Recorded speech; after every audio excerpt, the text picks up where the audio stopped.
a box for donations because we got to rent this place and pay for the meat, and everybody else brought things. Have a ball. You were supposed to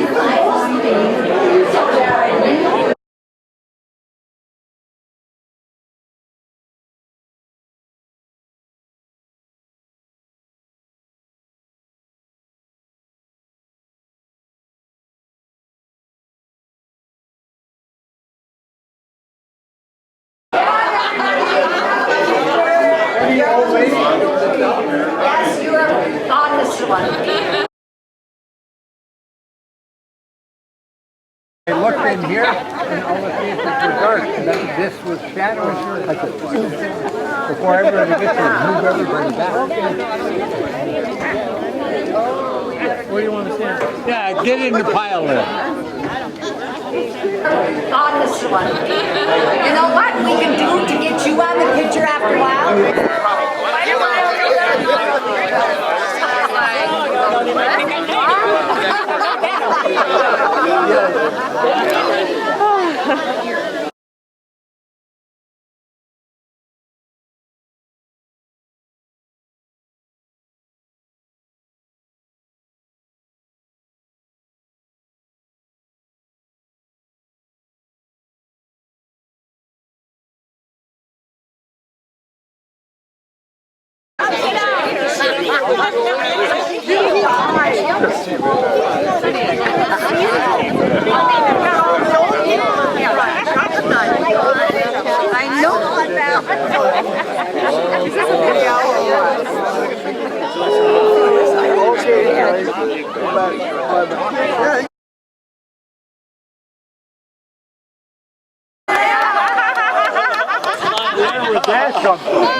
I didn't hear that, Fran. Oh, you're here? Okay. Yeah, it's just my eyesight. I haven't got a voice. Gary Ziegelmeyer, youngest son of Herb Ziegelmeyer. My story is the big house that August and Exilda had on 2nd Avenue. When the State College bought them out, Grandma was worried about how she was ever going to get everything moved. Dad had just got a large Ford pickup, and he backed it all the way up right to the front steps, put the tailgate down, and we emptied the first 3 rooms of furniture, stacked it up above the cab of the truck. And when Grandma come walking through the house, there was nothing left there. She got to the door, she, "Where the hell's my house?" It was so cute. We used to like to play what we called hide and go seek, which I think they say hide and seek. Okay, we called it hide and go seek. Can't read my writing. Anyway, I was the youngest kid, and the object was we had little teams to see who could hide one of the team members In the box? for the longest time. Yes, the box. I remember that. Me being the youngest and the littlest, I fit inside the wood box that the Evinrude motor had come in. And it wasn't enough to put me in the box and put the lid on, but they had to nail it shut.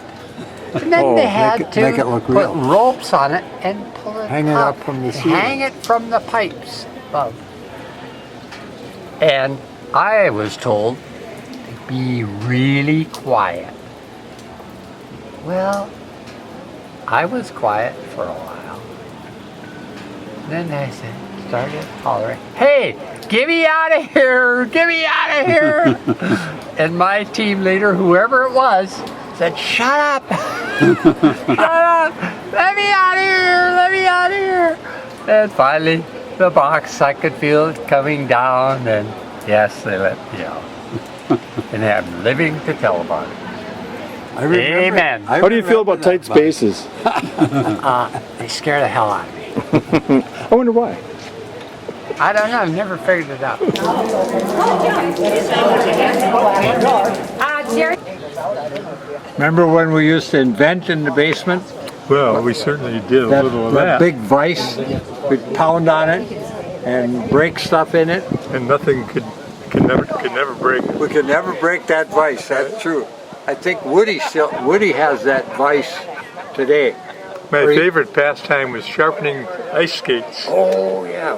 That we Who made that? Lawrence Schmit Oh, cast a big thing that looked like this. And you could put a skate in there, clamp it in there, and then run it across the grinder. And you had to get it exactly level, Get it level or the with my- blade would be crooked. Right, I remember that. So But the grind went this way instead of this way. Hey, it's going sideways across it. Yeah. And that made it a hollow. Right, but It's a if you have hollow grind. a stone that's got a diamond sharpener on it, it'll cut this way and be hollow ground. I didn't have that sophistication. Yeah. What I remember most about that basement was the drill press. It was made by Uncle Lawrence once again. Yeah. And they used an old washing machine motor, which was probably worn out, or at least the insulation was worn out 50 years before. So when you would grab the handle and had bare feet on the wet cement, you would get a shock. That's where we had a discussion with my dad about whether voltage would carry through the basement floor. That'd be like a third wire. He said, no, there's electricity comes in one wire and goes out the other wire. It had nothing to do with the ground. And that shock you have is in your imagination.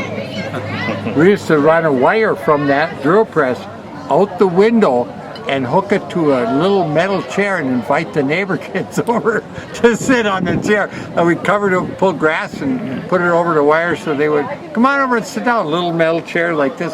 Zzz, ha ha. We thought that was funny. All I know is I got the write-up in the New Year's paper for graduation as a senior. Samsonite. In the Samsonite paper. Yeah. And that was my sideline, is sharpening ice skates. Sharpening ice skates. That was my skill. Well, but with that drill press, we actually had a short 1x5, 1x6 that we lay on the ground. If you stood on that, that was a good enough insulator, except after a rain, and you avoided it.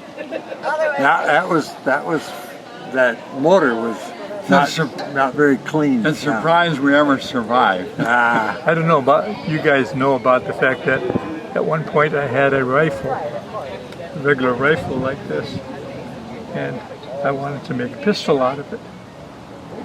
Okay. So that was 22. 22. Yeah. So I would cut the end off, and cut the handle off, and my biggest problem was I had to make a few parts to make a hammer out of it. And I made the parts and the hammer, and when I tried to fire it, parts sort of just bent around like they were soft. And I came to the conclusion they were soft steel. And I was going to have to harden these parts, or they wouldn't stand up. So we threw them into the furnace, which is a coke furnace, coke furnace, and parts would get red hot. And then plunge them into oil.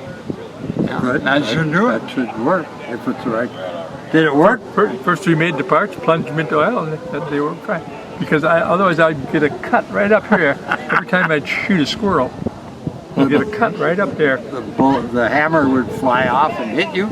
No, I think No, the empty shell would empty eject. shells flew out. Oh, I think you remember that? I'm not sure it's the same 22, but when it was still a rifle, we would have that, and you'd fire, but you'd have to duck it. When you fired it, the little chamber would open and the shell would eject right. Couldn't you hold right your over. thumb on the chamber? That might have been the same. That might have been the same Same rifle gun that you I made the sawed pipe up. pistol out of.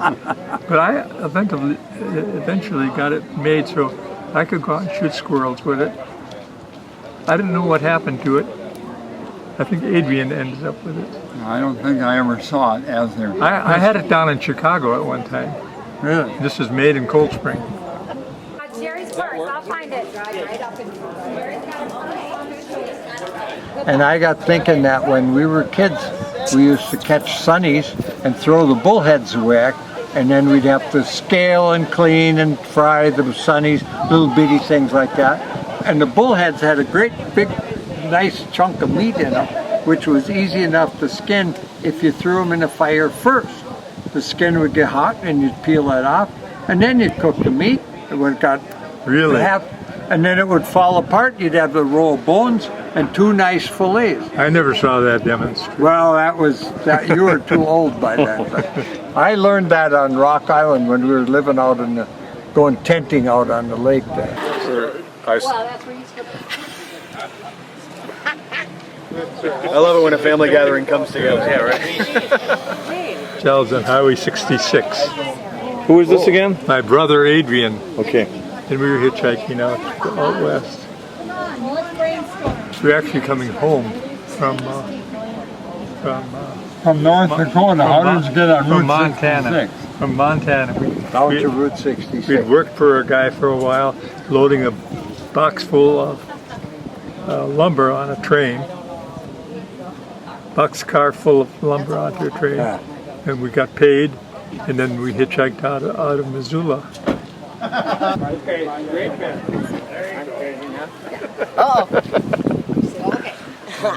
Howdy. Howdy ho from California. Tell you a story about Uncle Mike. My mother's twin brother. And he loved loved to play cards. They were playing cards like crazy. And Uncle Mike, good old Uncle Mike, he's so quiet.